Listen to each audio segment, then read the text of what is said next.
मुनिसी ग्राम बापार काती चोटरे झील आहत।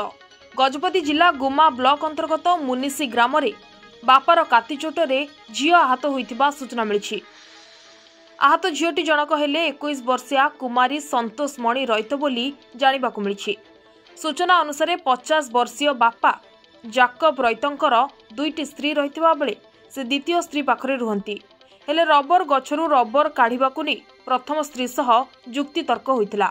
एपरी जुक्ति तर्क सह झगड़ा बढ़ी चलिथिबा बेले प्रथम स्त्रीर झियो कुमारी आसी बापांकु बुझासुझा करथिला।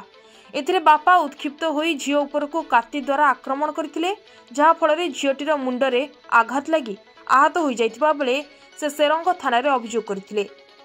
एही अभियोग को भित्ति करी एएसआई केदारनाथ पंडा तदंत आरंभ करथिले।